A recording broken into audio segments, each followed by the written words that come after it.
مساء الخير. رسالة إلى رجل الأعمال الإماراتي العبار.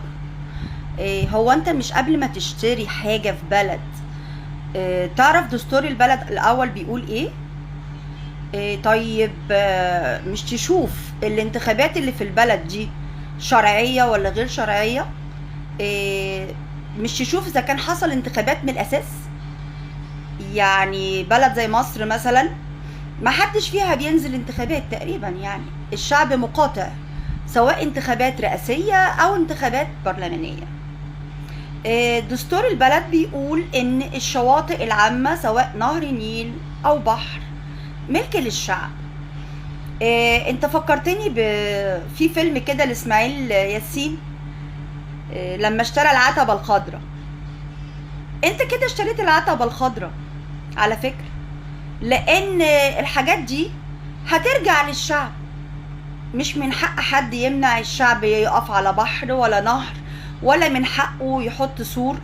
وبعدين الناس اللي انت اشتريت منهم، يعني معلش، انت اشتريت منك ليهم يعني. شوف انت فلوسك بقى راحت فين بقى. انت ما اشتريتش من الدولة المصرية ولا من الشعب المصري اصلا. انت اشتريت من ناس منتفعة. الناس دي ان عاجلا او اجلا يا اما هيتشالوا ويتحاكموا يا اما هيموتوا. فلوسك راحت عليك. انت كده كده فلوسك راحت، انا قلبي عليك والله. انت فلوسك رايحة عليك.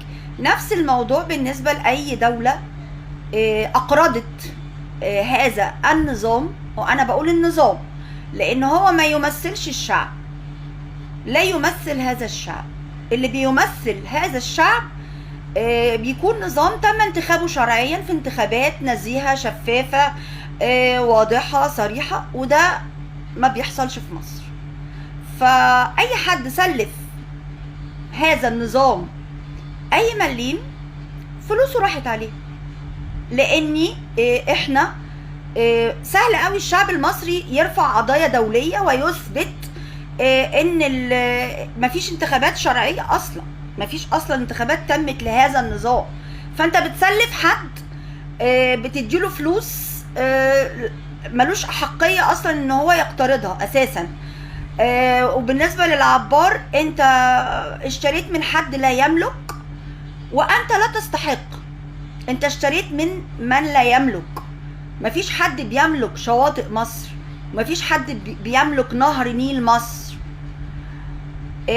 انا برضو بوجه رسالة لشرفاء جيشنا: هدوا السور، يعني هدوا هذه الاسوار، انهوا هذه المهزلة في حق الشعب المصري وفي حق الدستور المصري، وازيلوا كل هذه الاشياء التي تعوق النظر وتعوق الوقوف والاستمتاع بالطبيعة في مصر.